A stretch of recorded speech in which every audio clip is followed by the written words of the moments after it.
साथियों नमस्कार, स्वागत है आप सभी का आपके अपने YouTube प्लेटफॉर्म पर। सेशन को प्रारंभ करूं उससे पहले आपसे अपील करूंगा कि आप सभी लोग वीडियो को लाइक कर दीजिएगा और वीडियो को शेयर कर दीजिएगा। चैनल पर पहली बार होंगे तो सब्सक्राइब जरूर कर दीजिएगा। आज की 4 महत्वपूर्ण अपडेट है मैं आपके लिए लेकर के आया हुआ हूं। जैसा कि आप सभी को पता है कि जो कुछ भी नया पुराना छोटा बड़ा जो भी अपडेट रहता है वो सारे अपडेट मैं आप सभी को इस प्लेटफॉर्म पर प्रदान करते रहता हूं। तो इसलिए आप सभी को चैनल पर बने रहना होगा ताकि आप सभी को नवीनतम अपडेट इस एक प्लेटफॉर्म के माध्यम से मिलता रहे। आज की कड़ी में जो चर्चा होने वाली है वो चर्चा क्या होगी? उत्तर प्रदेश शिक्षा सेवा चयन आयोग ने सिलेबस अपडेशन का काम अपना शुरू कर दिया है। बहुत जल्दी आप सभी को नए विज्ञापन देखने को मिल जाएंगे। जी हाँ, कब तक संभावना बन रही है वो बने रहिएगा, उसकी भी चर्चा करेंगे। बीएड की काउंसलिंग 1 जुलाई से शुरू हो रही है और मुफ्त ओ लेवल और ट्रिपल सी का आवेदन ओबीसी छात्रों के लिए 10 जुलाई तक का समय है। और इसके अलावा अगर बात करें तो मुक्त विश्वविद्यालय से बीएड करना चाह रहे हैं तो उसका भी आवेदन के विषय में जानकारी देने वाला हूं। सेशन का प्रारंभ करेंगे। सबसे पहले मुक्त विश्वविद्यालय में बीएड और बीएड स्पेशल एजुकेशन में प्रवेश परीक्षा के लिए आवेदन 27 से शुरू हो रहा है। उत्तर प्रदेश राजर्षि टंडन मुक्त विश्वविद्यालय में शैक्षणिक सत्र 26-27 के लिए बीएड और स्पेशल बीएड एजुकेशन कार्यक्रम में प्रवेश के लिए ऑनलाइन आवेदन 17 जून से शुरू हो गया है। प्रवेश परीक्षा के लिए आवेदन संबंधित विस्तृत दिशा निर्देश, पात्रता मानदंड, शुल्क विवरण और अन्य महत्वपूर्ण जानकारी विश्वविद्यालय की वेबसाइट पर जारी की जाएगी। अभी जारी नहीं हुई है, ध्यान दीजिएगा, जारी की जाएगी। जो विश्वविद्यालय की वेबसाइट होगी, ओपन यूनिवर्सिटी का वेबसाइट होता है, उसी वेबसाइट पर ये भविष्य में जानकारियां आप सभी को मिल जाएंगी कि आपके प्रवेश के लिए क्या मानक होंगे। विश्वविद्यालय के कुलपति प्रोफेसर सत्यकाम ने प्रवेश प्रक्रिया का शुभारंभ करते हुए कहा कि राष्ट्रीय शिक्षा नीति 2020 में शिक्षक शिक्षा को विशेष महत्व दिया गया है। उन्होंने कहा कि गुणवत्तापूर्ण शिक्षक ही राष्ट्र निर्माण की मजबूत नींव होते हैं। विश्वविद्यालय का लक्ष्य ऐसे दक्ष और संवेदनशील अध्यापकों को तैयार करना है जो समावेशी शिक्षा की अवधारणाओं को प्रभावी ढंग से आगे बढ़ा सकें। 2 कोर्स है यहाँ पर, ध्यान दीजिएगा। बीएड नॉर्मल, जो लोग रेगुलर कॉलेजों से बीएड नहीं कर सकते हैं, जो नौकरी पेशा हैं या किसी अन्य नियमित काम में हैं या नियमित पढ़ाई में है, उन्हें अगर बीएड करना है तो वो मुक्त विश्वविद्यालय से बीएड कर सकते हैं। और अगर स्पेशल बच्चों को पढ़ाने के लिए ट्रेनिंग लेना है तो स्पेशल बीएड प्रोग्राम में भी शामिल हो सकते हैं। ये है मुक्त विश्वविद्यालय की जानकारी। मान्यता और प्रमाणन की बात करें तो बीएड और बीएड स्पेशल एजुकेशन दोनों ही कार्यक्रम क्रमशः राष्ट्रीय अध्यापक शिक्षा परिषद और भारतीय पुनर्वास परिषद से मान्यता प्राप्त है, तो कोई इशू नहीं है। कहीं पर भी इस डिग्री को लगाया जा सकता है। तो अगर आपके दिमाग में है कि क्या ये मान्य होगा, तो पहले ही कह दिया है, विश्वविद्यालय ने अपनी तरफ से यह बयान जारी कर दिया है कि हमारे यहां से यदि आप करते हैं, चाहे आप बीएड करेंगे चाहे आप बीएड स्पेशल एजुकेशन के अंतर्गत कार्यक्रम में जाएंगे, तो जो बीएड होता है वो राष्ट्रीय अध्यापक शिक्षा परिषद के अधीन आता है, यानी एनसीटीई का जो मानक होता है उसके अधीन आएगा। और एनसीटीई अप्रूवल है तो इसका मतलब है कि मान्य रहेगा। और जो स्पेशल एजुकेशन होता है उसका मानक आरसीआई से होता है ना, तो इसका मतलब है कि भारतीय पुनर्वास परिषद से उसको भी मान्यता प्राप्त है। तो दोनों जगहों पर दोनों चीजें मान्य होंगी। शिक्षा विद्या शाखा के निदेशक प्रोफेसर पीके स्टालिन ने कहा है कि कार्यरत अभ्यर्थी अथवा अन्य शैक्षणिक पाठ्यक्रम में अध्ययनरत विद्यार्थी भी इस कार्यक्रम में प्रवेश ले सकते हैं। तो मुक्त विश्वविद्यालय से बीएड और स्पेशल बीएड अगर करना चाह रहे हैं तो चाहे आप कहीं पर कार्यरत हैं, पढ़ा रहे हैं या कोई भी काम कर रहे हैं रेगुलर तौर पर, आप रेगुलर बीएड नहीं कर सकते हैं तो आपके लिए यह ऑप्शन है कि कार्यरत कोई व्यक्ति है या वो विद्यार्थी जो किसी और शैक्षणिक पाठ्यक्रम में अध्ययनरत है वो भी इस प्रवेश प्रक्रिया में भाग ले सकता है और बाकायदा मान्य होगा, क्योंकि ये क्रमशः एनसीटीई और आरसीआई के द्वारा मान्यता प्राप्त होता है। तो कहीं भी इसको लगाया जा सकता है जहां पर भी इसकी जरूरत होगी। दूसरी महत्वपूर्ण खबर की तरफ चलेंगे तो शिक्षा सेवा चयन आयोग की तरफ से ये खबर आ रही है। शिक्षा सेवा चयन आयोग ने शुरू कर दी है भर्ती के लिए तैयारी। 120 प्रश्न की होगी परीक्षा।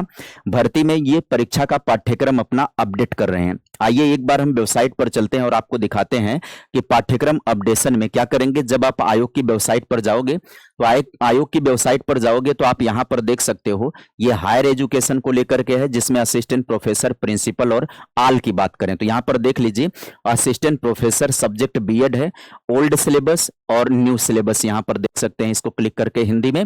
इसी के साथ असिस्टेंट प्रोफेसर लॉ का भी दे रखा है, असिस्टेंट प्रोफेसर कॉमर्स का, रूरल इंडस्ट्री का, सभी का है। बेसिक एजुकेशन में जाएं, प्राथमिक के अंदर जाएं। तो प्राथमिक के अंदर अगर आप जाएंगे तो प्राथमिक के कॉलम में आप देखिएगा असिस्टेंट टीचर रिक्रूटमेंट एग्जाम, यानी कि जो ATRE होता है, यानी जिसको हम सुपर टेट कहते हैं, उसका सिलेबस भी जारी हो चुका है और ये सिलेबस पहले ही जारी हो चुका है। तो इसमें जो भी अपडेट होना था वो कंप्लीट अपडेट हो करके इसका सिलेबस जारी है, वेबसाइट पर है, वही सिलेबस है, पुराना वाला सिलेबस। इसमें किसी भी प्रकार का कोई बदलाव नहीं है, तो टेंशन मत लेना कि कोई बदलाव है। हेडमास्टर का सिलेबस दे रखा है इसने, और टीचर एलिजिबिलिटी टेस्ट, चूंकि हेडमास्टर का पहले वैकेंसी नहीं होती थी परीक्षा के थ्रू, पहली बार हो रहा है, तो इसका सिलेबस इसने जारी कर दिया है। दूसरी चीज है कि टीचर एलिजिबिलिटी टेस्ट UPTT जिसका आयोजन जुलाई में हो रहा है, उसका सिलेबस पहले ही आयोग ने जारी कर रखा था। Teacher eligibility test UPTET junior level पर भी सिलेबस पहले से जारी कर दिया गया है। ये कॉलम कौन सा है? बेसिक का कॉलम है। आगे बढ़ेंगे तो देखेंगे यहां पर आप सभी सेकेंडरी एजुकेशन में जब आप जाएंगे, माध्यमिक शिक्षा के अंदर जाएंगे, तो माध्यमिक शिक्षा में हाई स्कूल प्रिंसिपल का सिलेबस दे रखा है उसने, अभी यही ताजा ताजा अपडेट किया है प्रिंसिपल वाला सिलेबस। प्रिंसिपल वाला सिलेबस यहां पर जो है इंग्लिश और हिंदी दोनों में रिलीज हो चुका है, तो देख सकते हैं जिनको भी देखना है। इसके अलावा सब्जेक्ट स्पेसिफिक जो है सिलेबस यहां पर देख सकते हैं, जैसे आर्ट का हो गया, उर्दू का हो गया, फिजिकल एजुकेशन का हो गया। दूसरे पेज पर जाएंगे, तीसरे पेज पर जाएंगे, 9वें पेज पर जाएंगे, तो आगे सभी सब्जेक्ट का सिलेबस यहां पर अपडेट हो चुका है और कुछ में अपडेशन का कार्य चल रहा है। और परीक्षा का पैटर्न पुराने जैसा नहीं रहेगा। आइए बताते हैं, पुराने जैसा नहीं होगा तो क्या होगा। तो यहीं पर बता दिया है कि 120 प्रश्न होगा अब 120 प्रश्नों में। तो ये जो प्रधानाचार्य का सिलेबस है वो कई खंडों में डिवाइड है। आगे जो है बात करेंगे तो प्रधानाचार्य और हाई स्कूल के प्रधानाध्यापक का सिलेबस तो जारी कर दिया गया अपडेट करके। बाकी अगर बात करें TGT PGT के टीचर पद के जो सिलेबस की बात रहेगी तो उसका भी सिलेबस वो 120 क्वेश्चन का ही होने वाला है। जल्द ही अपडेट होकर के आपके सामने आ जाएगा वो भी। अभी उसमें सब्जेक्ट स्पेसिफिक दिया है, फिलहाल प्रधानाचार्य का दे रखा है कि 30 अंक जो है 3 अंक प्रति मिलेगा, 360 का होगा, 40 का इंटरव्यू होगा।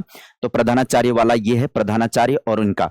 आगे बढ़ेंगे, अगली खबर की तरफ चलेंगे और अगला खबर है कौन सा?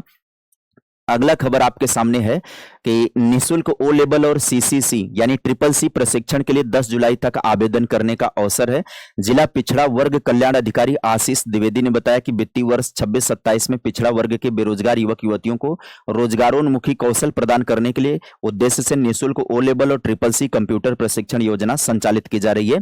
पात्र अभ्यर्थियों का ऑनलाइन आवेदन आमंत्रित किया जाएगा। उसको लेकर के यह अखबार में भी खबर छपी हुई है। इंटरमीडिएट, जिन्होंने इंटरमीडिएट उत्तीर्ण कर लिया हो वो आवेदन कर सकते हैं। जिनके अभिभावकों की वार्षिक आय 1 लाख रुपए से कम है वो आवेदन करेंगे।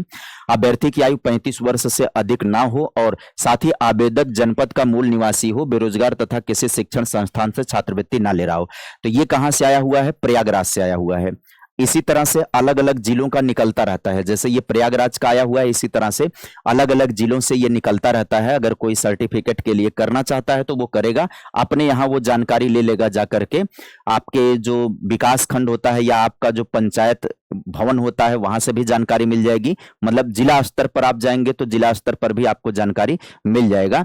यहां पर बात करेंगे तीसरे में, बीएड की प्रवेश काउंसलिंग 1 जुलाई से प्रक्रिया शुरू हो जा रही है। 1 जुलाई को पंजीकरण और 2 जुलाई से भरा जाएगा कॉलेज का विकल्प। बुंदेलखंड विश्वविद्यालय 1 जुलाई से बीएड की प्रवेश काउंसलिंग शुरू करने जा रहा है।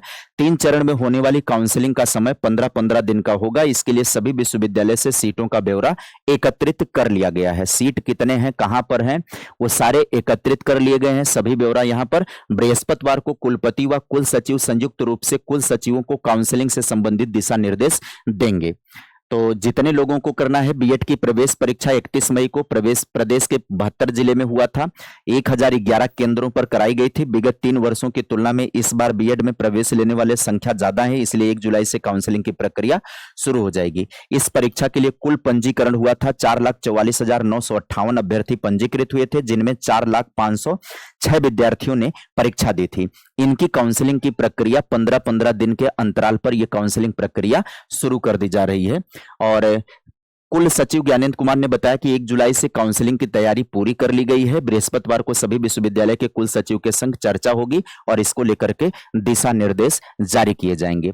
तो उम्मीद करेंगे कि आप सभी को इस सेशन में जो भी जानकारियां रही हैं वो बखूबी आप सभी को जानकारियां मिल गई होंगी, सारी बातें आपके समझ में भी आ गई होंगी। इसी तरीके से मैं अपने प्लेटफॉर्म के माध्यम से आप सभी को नवीनतम अपडेट जो शिक्षा जगत में है या कोई भी नोटिफिकेशन है, कोई भी जरूरी जानकारी है, वो देते रहता हूं। तो कृपया यदि आप चैनल पर नए होंगे तो सब्सक्राइब जरूर कर लीजिएगा। मिलते हैं किसी नई वीडियो में नई इंफॉर्मेशन के लिए, तब तक के लिए bye bye, take care, thank you.